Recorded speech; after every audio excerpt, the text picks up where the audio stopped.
الله وبركاته. الحمد لله رب العالمين والعاقبة للمتقين والصلاة والسلام على رسوله الأمين وعلى آله وصحبه أجمعين ومن تبعه بإحسان إلى يوم الدين. أما بعد، أعوذ بالله من الشيطان الرجيم. يا أيها الناس كلوا مما في الأرض حلالا طيبا ولا تتبعوا خطوات الشيطان إنه لكم عدو مبين. قابل احترام حضرات و خواتین، نماز تراویح اور وتر سے فارغ ہونے کے بعد اللہ کے دربار میں ہم سب بیٹھے ہوئے ہیں.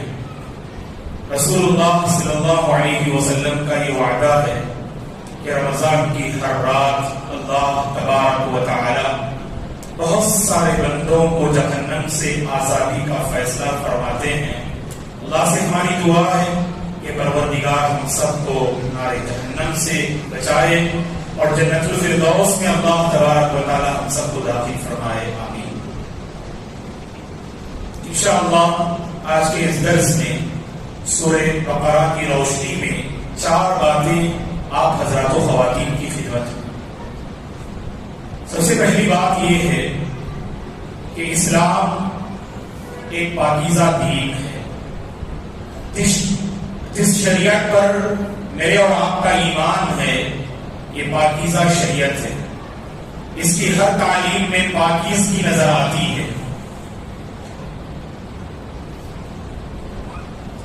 جب یہ دین پاکیزہ دین ہے تو ہر مسلمان کو چاہیے کہ خود پاکیزہ رہیں اور پاکیزہ زندگی بسر کرنے کی کوشش کریں. جب ہم پاکیزگی کی بات کرتے ہیں تو اس کا تعلق صرف ظاہری پاکیزگی سے نہیں ہے دوستو. کپڑے ہمارے پاک و صاف ہوں، جسم ہمارا پاک و صاف ہو، گھر ہمارا پاک و صاف ہو، محلہ ہمارا پاک و صاف ہو. جہاں یہ مطلوب ہے وہی مال میرے اور آپ کا پاک و صاف ہونا چاہیے. فتنوں کے دور میں سب سے زیادہ جس معاملے کے مسلمان آزمائے جاتے ہیں وہ فتنہ مال ہے. مال کے سلسلے میں بہت سارے مسلمان خصوصاً فتنوں کے دور میں بڑے کمزور نظر آتے ہیں. مال کے سلسلے میں 2 اہم باتیں بتائی گئی کہ سامنے آپ کے پاس پاکیزہ مال ہے تو صرف مال کا پاکیزہ ہونا کافی نہیں. اور کیجیے، مال کا صرف پاکیزہ ہونا کافی نہیں.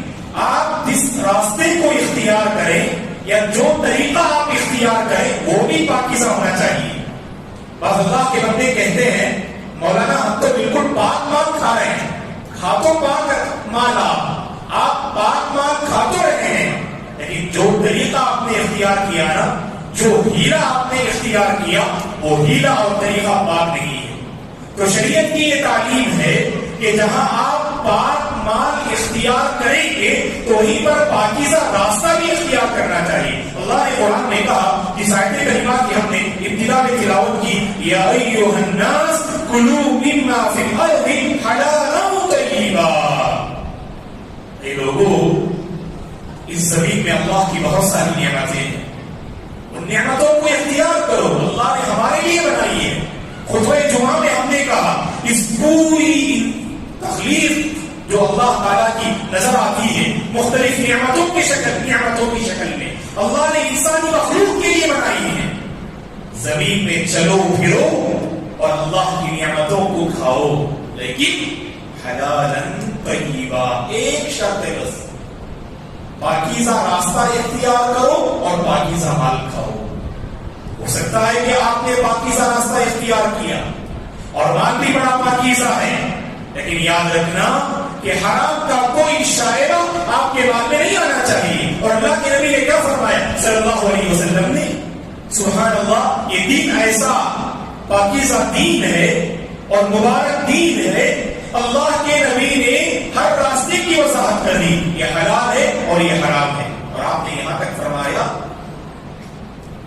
مال کے سلسلے میں جب کوئی شبہ ہونا علماء سے پوچھ لو.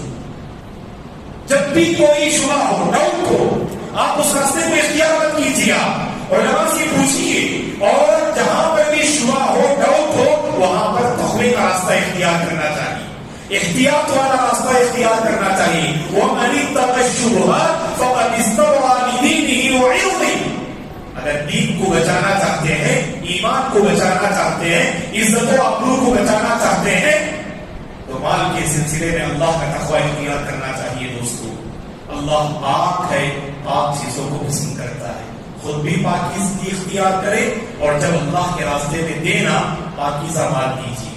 بعض اللہ کے بندے غلط طریقے سے کماتے ہیں، مثلا 5 لاکھ روپئے غلط طریقے سے کما لیا، 1 لاکھ روپئے اللہ کے نام پہ دے دیے، مطمئن ہو گئے، مولانا میں نے اپنے مال کی زکات اور مال میں جو ناجائز چیز ہے نا اسے میں نے ادا کر دیا۔ نعوذ باللہ۔ یاد رکھیں، کبھی اللہ کے گھر کے لیے آپ اپنا گندا مال ہرگز مت دیجیے۔ جب بھی دین کے معاملے میں اللہ کے راستے میں خرچ کرنے کی بات آئے گی، اپنا باقی سامان وہاں پر دیجیے۔ آپ قریش نے اس کا اہتمام کیا، جب کعبۃ اللہ کی دیواری گر گئی انہوں نے کیا کیا؟ اس کی تعمیر کے لیے، ابھی تک کفر میں تھے، لیکن اللہ کے گھر کی تعظیم ایسی تھی، کعبۃ اللہ کی تعظیم قریش اور کفار کے دلوں میں ایسی تھی، انہوں نے میٹنگ کی اور اس بات پر جمع ہوئے اللہ کے گھر کے لیے اپنا حرام مال نہیں لگائیں گے۔ اس کا مطلب یہ نہیں کہ آپ حرام کمائی کیجئے بس حلال مال لا کے دیجیے، نہیں دوستو، میرے اور آپ کی ذمہ داری یاد رکھیں، آپ مال کے سلسلے میں لاپرواہ نہ رہیں۔ اتقوا اللہ فی المال یا معشر المسلمین، اے مسلمانوں کی جماعت، مال کے سلسلے میں ہمیشہ اللہ کا تقوی اختیار کرنا۔ بہت ساروں کے قدم جہاں ڈگمگائے وہ مال کا میدان ہے۔ نہ موسیٰ پیر نہ عیسیٰ پیر، سب سے بڑا ہے پیسہ پیر۔ جب پیسہ آتا ہے نا، بہت ساروں کا تقوی بھی ڈگمگا جاتا ہے، بہت سارے متقی اور پارسا اپنا تقوی اور پرہیزگاری کا سودا کر دیتے مال کے راستے میں۔ ہمیشہ اللہ سے دعا کرنا، اے اللہ مال کے سلسلے میں میرے دل کو تو کمزور نہ کر۔ ہمیشہ دعا کیجیے دوستو۔ میں اس معاملے میں ایک بات ضرور کہوں گا، اور وہ بات حضرات سے زیادہ خواتین کے لیے ہے۔ میری ماں اور بہنوں، اللہ کی بندیوں، جو بات میں یہاں کہنے جا رہا ہوں اسے غور سے سنیے گا۔ مال کے سلسلے میں اللہ کی بندیوں کو اللہ کا تقوی اختیار کرنا چاہیے۔ آپ صابرہ رہیے، شاکرہ رہیے، متقیہ رہیے، پرہیزگار رہیے، کیونکہ اللہ کی بندی جب صبر اور شکر کا دامن نہیں تھامتی ہے وہاں بہت سارے مسائل جنم لیتے ہیں۔ گھر کے مرد حضرات کو بعض خواتین پریشان کرتی ہیں، کسی بھی طرح میرے ڈیمانڈز کو پورا کرنا ہی ہے۔ آپ کون سا راستہ اختیار کرتے مجھے نہیں معلوم، آپ جائیے باہر اور میرے یہ مطالبات ہیں ان کو پورا کرنا ہی ہے۔ اور اللہ کے بندے، اللہ رحم فرمائے، بیوی کی خواہش کو پوری کرنی ہے، گھر کی خواتین کی خواہشات کو پوری کرنی ہے، نکل پڑتے ہیں۔ اور دوستوں یاد رکھنا، آج کے اس دور میں مال کمانا کوئی آسان نہیں، عادت کو بہت آسان ہے مال کمانا، لیکن ایک بات میں ذکر کرتا ہوں، حلال مال کمانا بہت مشکل ہے عادت کو۔ اور ہمیشہ ایسی زندگی بسر کرو حرام کا ایک لقمہ بھی میرے اور آپ کے حلق کے نیچے نہ اترے۔ اس میں خواتین کو اپنا رول ادا کرنا چاہیے۔ اگر دیکھ رہے ہیں کہ شوہر غلط بزنس کر رہا ہے، اللہ کی خاطر آپ اس میں تعاون مت کیجیے، سمجھائیے اپنے شوہر کو، اپنے گھر کے مرد حضرات کو سمجھائیے، کیونکہ شوہر کے بہت سارے سیکریٹس اور راز کی باتیں بیوی جانتی ہے۔ غلط راستے سے کما رہے ہیں آپ کے شوہر، ایسی کمائی گوارا مت کیجیے آپ۔ سلف کی خواتین اپنے شوہروں کو کیا نصیحت کرتی تھی معلوم؟ جب بھی گھر سے باہر نکلتے کبھی کبھار ایسی نصیحت کیا کیجیے، اللہ کی بندیوں، کیا پیاری نصیحت کرتی تھی، اللہ اکبر، کتنی پارسا تھی وہ، کتنی صابرہ تھی وہ، کتنی شاکرہ تھی وہ۔ جب گھر کے مرد حضرات باہر نکلتے تو سلف کی خواتین اپنے شوہروں کو نصیحت کرتی تھی، اتق اللہ فینا ولا تطعمنا حراما فإنا نصبر على الجوع ولا نصبر على النار۔ اللہ اکبر۔ سلف کی خواتین اپنے شوہروں سے کہتی تھی، گھر سے باہر نکل رہے ہو، مال کمانے کے لیے، دولت جمع کرنے کے لیے، یاد رکھنا مال کے سلسلے میں اللہ کا تقوی اختیار کرنا، اور کبھی ہمیں حرام مال نہ کھلانا، حرام کمائی کے ذریعے ہمارے پیٹ کو بھرنے کی کوشش نہ کرنا۔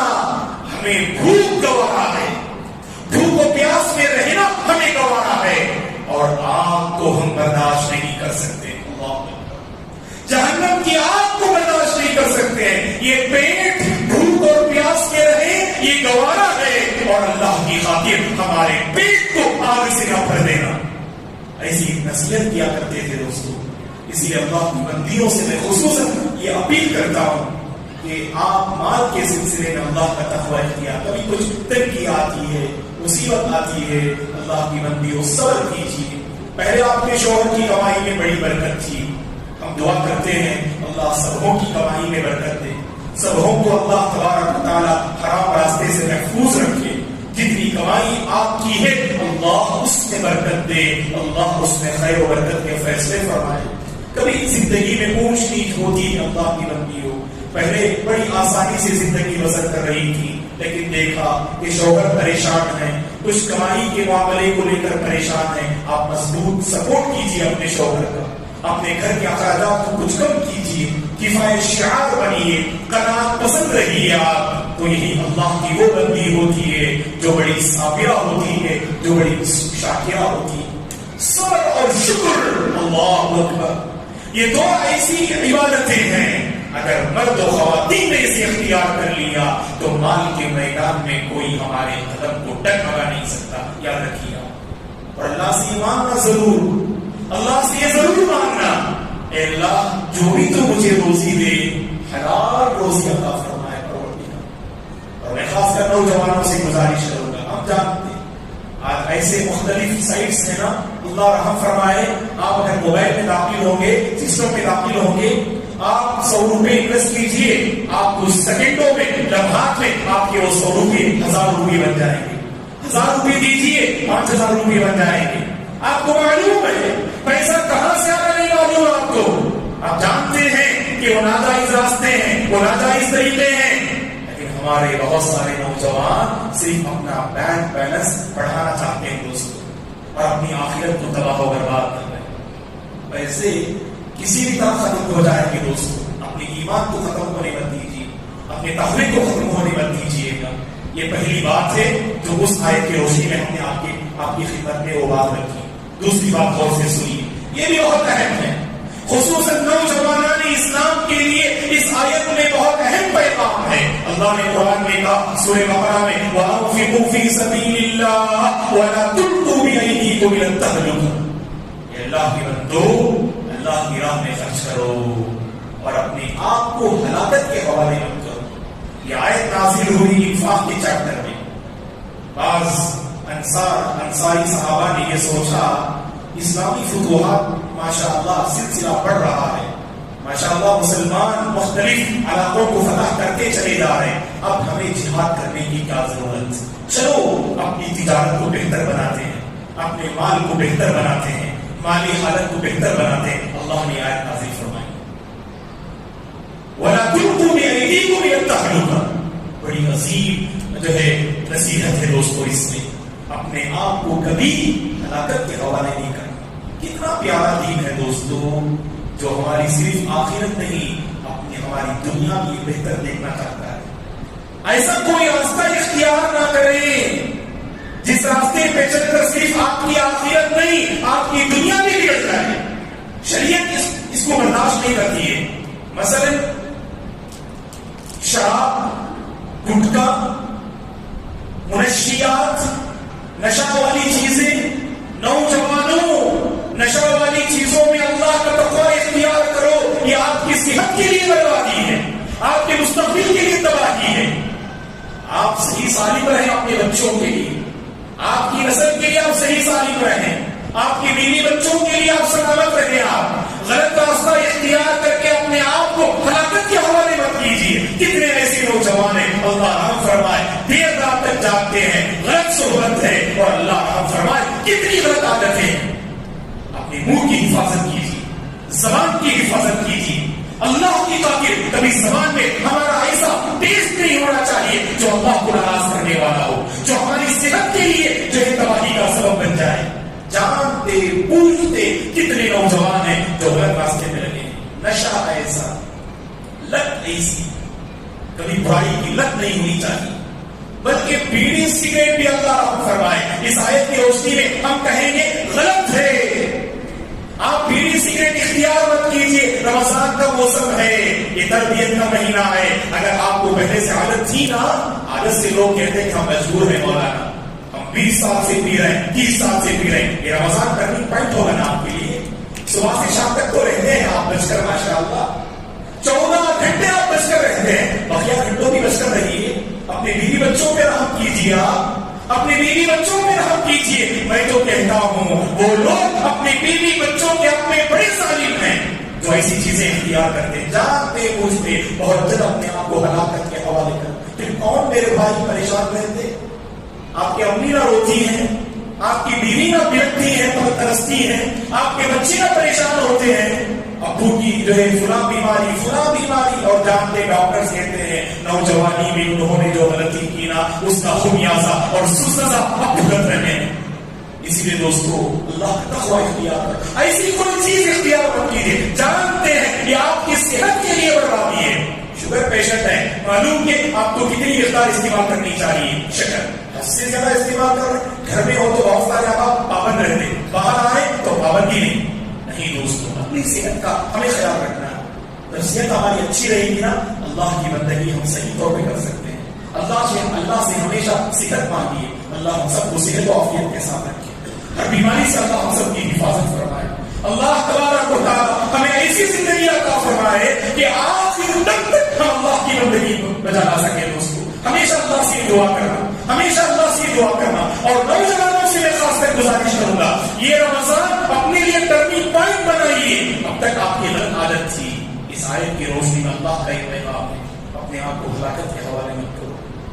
پہلے سے بہت اچھی عادت آپ کی، رات میں 2 بجے تک آپ باہر رہتے ہیں، آپ یہ نیچر کے خلاف ہے. روزانہ 2-3 بجے تک باہر، اور اٹھتے کب ہیں آپ؟ 12-1 بجے. اللہ رحم فرمائے. وہ قوم کیسے بیدار ہو سکتی ہے جسے سورج کی شعاعیں بیدار کریں؟ وہی قوم بیدار ہو سکتی ہے جو سورج کی کرنیں پڑنے سے پہلے خود بیدار ہو جائے. یہی بیدار قوم ہے جو دوسروں کے اندر کچھ بیداری لاتی ہے دوستوں. اور تیسرا پیغام یہ ہے، اللہ نے قرآن مجید میں کہا، بڑی عظیم آیت، بارہ آپ نے جمعہ کے خطبوں میں اس آیت کریمہ کو سنا ہوگا، یا ایھا الذین آمنوا ادخلوا فی السلم کافہ ولا تتبعوا خطوات الشیطان. کتنی عظیم آیت ہے. یہ آیت کریمہ جانتے کیوں نازل ہوئی؟ بعض تورات پر ایمان لانے والے بندے یہودی حضرات اسلام قبول کر لیے، لیکن ان کی ایک شرط تھی. کیا شرط؟ اے اللہ کے نبی، ہم اسلام تو قبول کر لیے لیکن ہماری بعض تعلیمات پہ ہم عمل کریں گے. جیسے ہفتے کے دن ہمارے لیے بہت مقدس دن ہے، وہ ہم ہفتے کے دن ہی اللہ کی خوب بندگی بجا لائیں گے، جمعہ کے دن نہیں. اور پھر یہودی حضرات اونٹ کا گوشت نہیں کھاتے ہیں، دودھ نہیں پیتے ہیں، تو ہم بھی اونٹ کا گوشت نہیں کھائیں گے اور دودھ نہیں پیئیں گے. تو رات پہ عمل کرتے ہوئے اللہ نے آیت نازل فرمائی. اسلام لانے کا مطلب جانتے ہیں کہ بعض باتوں پہ عمل کر لیا، بعض باتوں کو چھوڑ دیا، ایسا نہیں. اے ایمان والو، اسلام میں مکمل داخل ہو جاؤ. اسلام نظام حیات ہے، یہ صرف طریقہ عبادت نہیں. ہماری نماز کیسی ہو، ہماری زکات کیسی ہو، یہ صرف بتانے کا سسٹم نہیں ہے. اسلام زندگی کے ہر معاملے کو لے کے بحث کرتا ہے. اسی لیے اس کو طریقہ عبادت سے تعبیر کرنے کے بجائے اسلام یہ مکمل ضابطہ حیات ہے، یہ نظام حیات ہے. ہماری انفرادی، اجتماعی، سیاسی، معاشی، اقتصادی زندگی کیسی ہونی چاہیے، ہر ایک پر یہ اسلام بحث کرتا ہے دوستوں. لہٰذا مجھے اور آپ کو چاہیے اسلام میں مکمل داخل ہو جائے. رمضان میں بھی داخل ہوں گے انشاءاللہ، غیر رمضان میں بھی ہم داخل ہوں گے انشاءاللہ. جیسے ہم داخل ہوئے نا رمضان میں، اللہ سے دعا کیجیے ہماری سانس جب تک رہے ہم اسلام سے جڑ کے رہیں گے انشاءاللہ. اللہ ہم سب کو اس کی توفیق عطا فرمائے. اور آخری بات یہ ہے دوستوں، 5 منٹ کا اضافہ جو ہوا ہے وہ ذہن میں رہنے دیجیے، اور میں آپ پریشان ہو جائیں گے کہ آپ بڑا بولتے جا رہے ہیں. بس ابھی 2-3 منٹ اپنی گفتگو ختم کروں گا انشاءاللہ. ایک آیت کریمہ ہے سورہ بقرہ کی، آپ جانتے ہیں حرمت والے مہینے کتنے ہیں؟ 4. کون سے؟ ذی القعدہ، ذی الحجہ، محرم اور رجب. یہ 4 حرمت والے مہینے. ٹھیک ہے، حرمت والے مہینوں میں لڑائی نہیں کرنی چاہیے، ہے کہ نہیں؟ اور گناہ کے کام سے بھی باز رہنا چاہیے.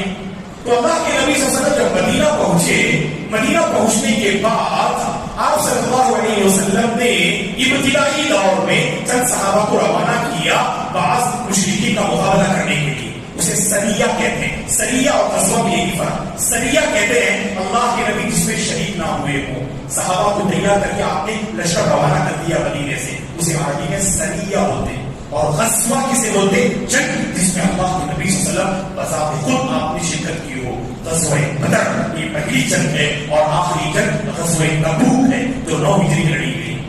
تو اللہ کے نبی صلی اللہ علیہ وسلم نے عبداللہ بن جحش رضی اللہ عنہ کی کمانڈری میں ایک لشکر کو تیار کیا اور آپ نے مکے کے علاقے کی طرف روانہ کیا.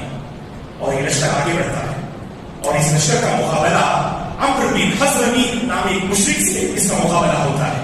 اور جمادی الاخری کی آخری تاریخ لڑائی ہوتی ہے، اور اس لڑائی میں عمرو بن حضرمی کی موت ہو جاتی ہے، وہ مارا جاتا ہے.